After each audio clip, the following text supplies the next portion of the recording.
The trap you didn't notice. You don't have a discipline problem. You're inside a system designed to control your behavior. Think about this. How many times have you opened your phone without even deciding to do it? 1 second you're focused, the next you're scrolling.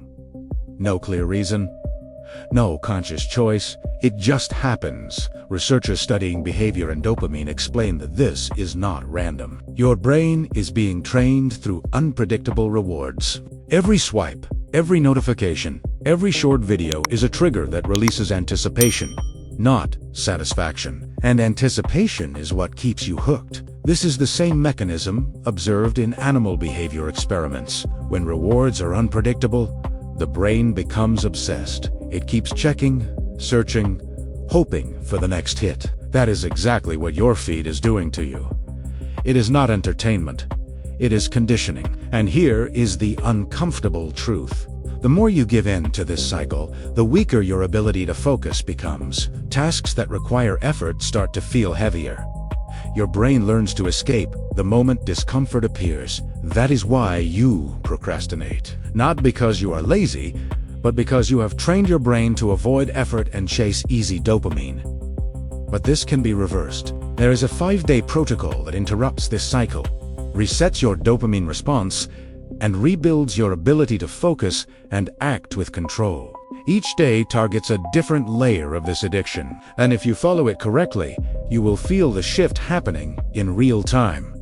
What you are about to see is not motivation. It is a system, and once you understand it, you will never look at your phone the same way again. Your brain is not addicted to social media. Your brain is not addicted to social media. It is addicted to unpredictability. This changes everything. Because if you believe the problem is the platform, you will try to control usage. But the real problem is the reward system that keeps pulling you back without permission. Researchers who study dopamine and behavior explain that the brain does not get hooked on pleasure. It gets hooked on the possibility of reward. This is called variable reinforcement. Sometimes you see something interesting. Most of the time, you do not. But your brain keeps checking because it might happen on the next scroll. This is the same pattern observed in animal experiments. When rewards are consistent, when rewards are random, behavior becomes compulsive. The subject keeps pressing, checking, repeating, even without reward. Not because it works, but because it might work. That is exactly what your brain is doing every time you pick up your phone. Now, look at what this creates over time. Your brain starts to associate effort with discomfort and scrolling with relief. Every time a task gets hard, your mind looks for an escape. And because you trained it to expect quick rewards, it chooses the easiest path available. This is how procrastination is built. Not in one decision, but in hundreds of small escapes repeated every day. And here is the dangerous part. You're not just losing time. You are training your brain to quit when things matter most. If you continue like this, focus will feel harder, discipline will feel unnatural, and any meaningful goal will feel out of reach. Not because you are incapable, but because your brain has been conditioned to avoid the very process required to achieve it. But once you understand this pattern, you can break it. And the next step is where most people realize how much they are actually losing. Even when they think everything is under control. The invisible damage, what you're losing daily, you think the problem is time. It is not. The real damage is happening in your ability to think. Every time you switch from a task to your phone, your brain pays a cost. Studies from cognitive psychology show that attention does not reset instantly. Eat, fragment. Part of your mind stays stuck on what you just consumed, while another part tries to go back to what matters. The result is shallow focus, slower thinking, and constant mental fatigue. That is why you feel tired even when you did nothing important. Specialists in high performance explain that the brain needs uninterrupted time to enter deep focus. But when you train it with constant short bursts of stimulation, it loses the ability to stay on one thing. It starts craving novelty every few seconds. Silence becomes uncomfortable. Stillness feels wrong. And here is the part most people ignore. The more fast content you consume, the less motivated you feel to act in real life. Not because you lack energy, but because your brain is already it has received too many rewards without effort. So real work feels This creates a dangerous illusion. You feel busy, but you are not moving forward. You feel entertained, but you are becoming mentally weaker. Researchers have observed that when the brain is flooded with easy dopamine, baseline motivation drops. That means simple tasks start to feel heavy. Focus requires more effort. Discipline feels like a struggle. Now compare this with someone who protects their attention. While you are scrolling, they are building. While you are distracted, they are training their mind to stay locked in. Over time, the gap becomes impossible to ignore. This is not about wasting minutes. This is about losing your edge. And if you do not interrupt this pattern, it will not stay the same. It will get worse. Because the next stage is where you finally confront how dependent your brain has become. Day 1, the dopamine reset shock. Day 1 is not about control. It is about confrontation. You are going to reduce stimulation in a way your brain is not used to. Remove the apps. Turn off notifications. Create friction between you and the habit. Not later. Now. Because every second of delay is your brain negotiating to stay in the same loop. Researchers who study behavior patterns explain that when a stimulus disappears, the brain does not calm down. It reacts, it searches. It creates discomfort. This is called a withdrawal response. Not extreme, but real enough for you to feel it. And this is where most people fail. You will feel the urge to check your phone without reason. Your hand will move automatically. Your mind will tell you it is harmless. Just a quick look. Just 1 minute. But that is not a decision. That is conditioning trying to pull you back. What you are experiencing is not boredom. It is your brain recalibrating. Studies on dopamine show that when constant stimulation is removed, the brain begins to reset its sensitivity. But before that happens, there is a phase of resistance. Restlessness. Irritation. A sense that something is missing. That is the signal you are doing it right. Instead of escaping, you stay. You observe the urge without acting on it. You let it rise and fall. Because every time you do not respond, you weaken the automatic loop. This is the first real moment of control. And here is what changes everything. You are not trying to eliminate the urge. You are proving that you do not need to obey it. The next 24 hours will expose how deep this pattern goes. But more importantly, they will show you something most people never experience. What it feels like to take your mind back. Day 2. Rewiring your attention span. Day 2 is where your brain starts to fight you in a different way. The constant urge begins to fade, but something else appears. Restlessness. A subtle discomfort when nothing is happening. You sit down to focus, and within seconds, your mind looks for something else. Not because you need it, but because you trained your brain to avoid stillness. Researchers in attention and cognitive performance explain that the brain adapts to the speed of stimulation it receives. When you feed it rapid, high-intensity content, it loses tolerance for slow, effort-based tasks. It expects novelty. It expects change. It expects reward without delay. Now, you are forcing it to operate differently. This is where most people make a mistake. They try to jump straight into deep work and fail, not because they lack discipline, but because their attention span has been weakened. You do not rebuild focus by forcing intensity. You rebuild it by restoring tolerance. Start small. One task. One block of time. No switching. No interruptions.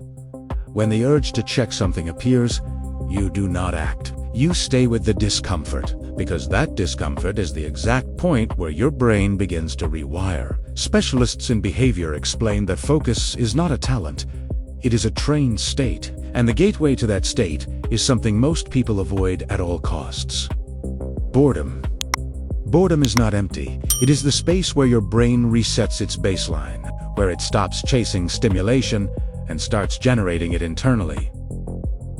This is where real focus is built. If you cannot sit with nothing, you will never sustain anything. So today, you are not chasing productivity. You are training your brain to stay. And once you do that, the next step becomes possible, because now you are ready to break the pattern that keeps pulling you back, even when you know exactly what you should be doing. Day 3. Killing the urge loop. Day 3 is where you stop reacting and start intercepting. Up to this point, you notice the urge. Now you are going to break it in real time. Researchers who study habit formation explain that every automatic behavior follows a simple loop. There is a trigger, then an action, then a reward. The problem is not the action itself. The problem is how fast it happens. So fast that you do not even realize it. You feel a slight discomfort. Your brain looks for relief.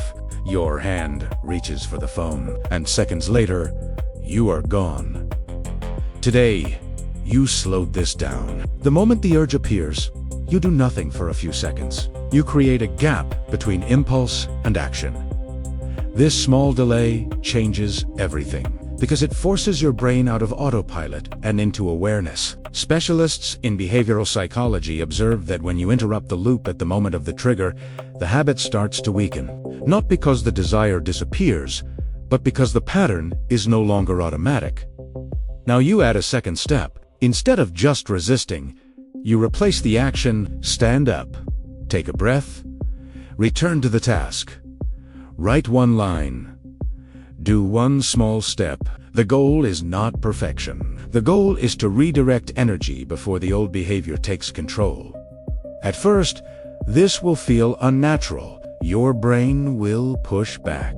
It will try to convince you that it is not necessary, that you deserve a break, that you will come back later. You already know how that ends. What you are doing now is more important than avoiding distraction.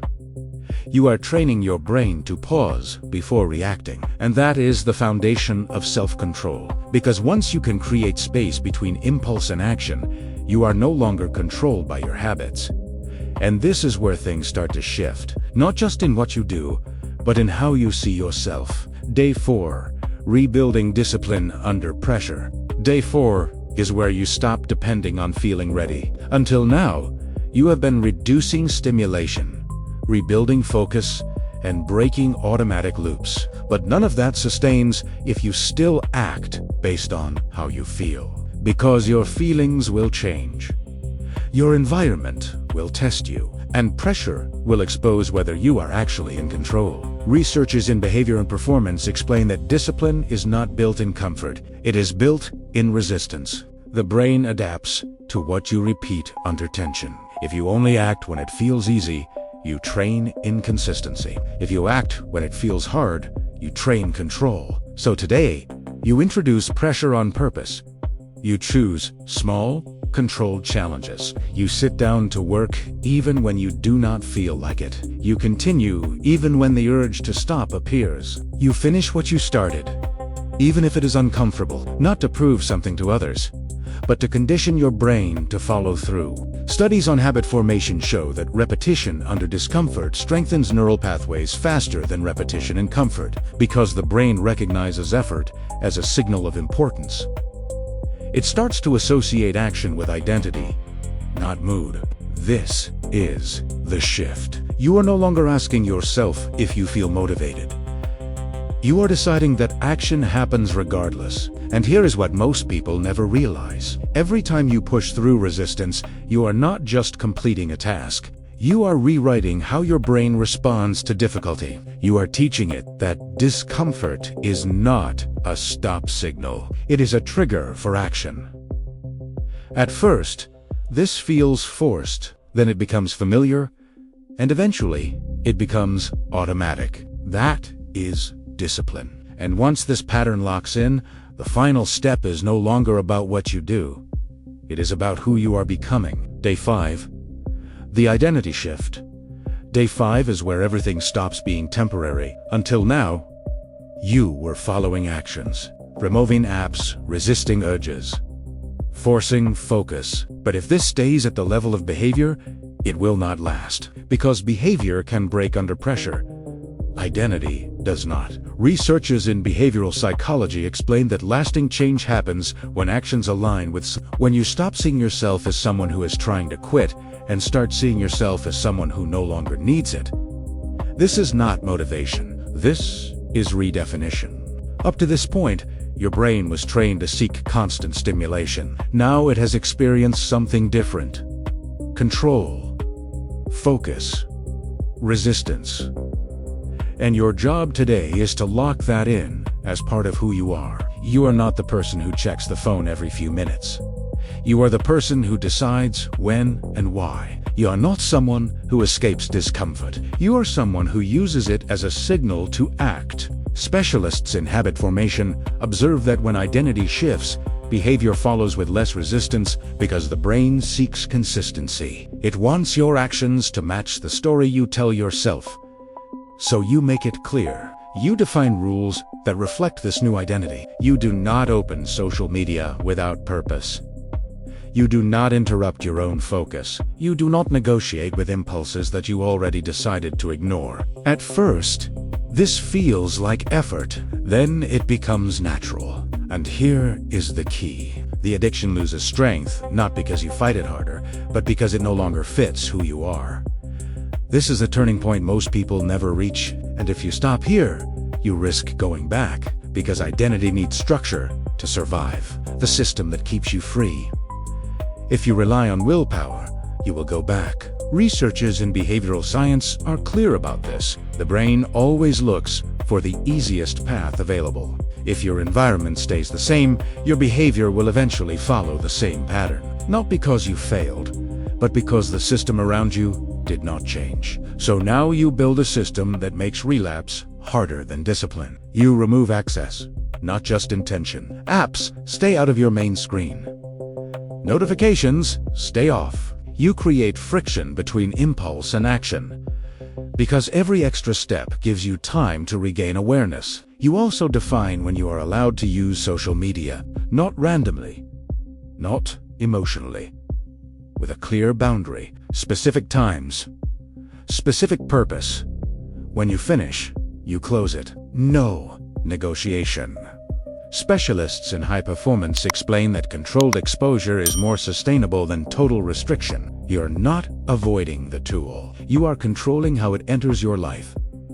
Now, look at your environment. If your phone is always within reach, it will always call your attention. If your workspace is full of distractions, your focus will always be under attack. So you design your environment to support the behavior you want, not the one you are trying to escape. This is what most people ignore. They try to become stronger while keeping everything around them the same. That does not work. Systems remove the need for constant They protect your attention when your energy is low. They keep you consistent when motivation disappears. And here is the rule. If you go back to the same environment, you go back to the same behavior. The difference now is that you know exactly how to prevent that. Final warning. Most people will fail this.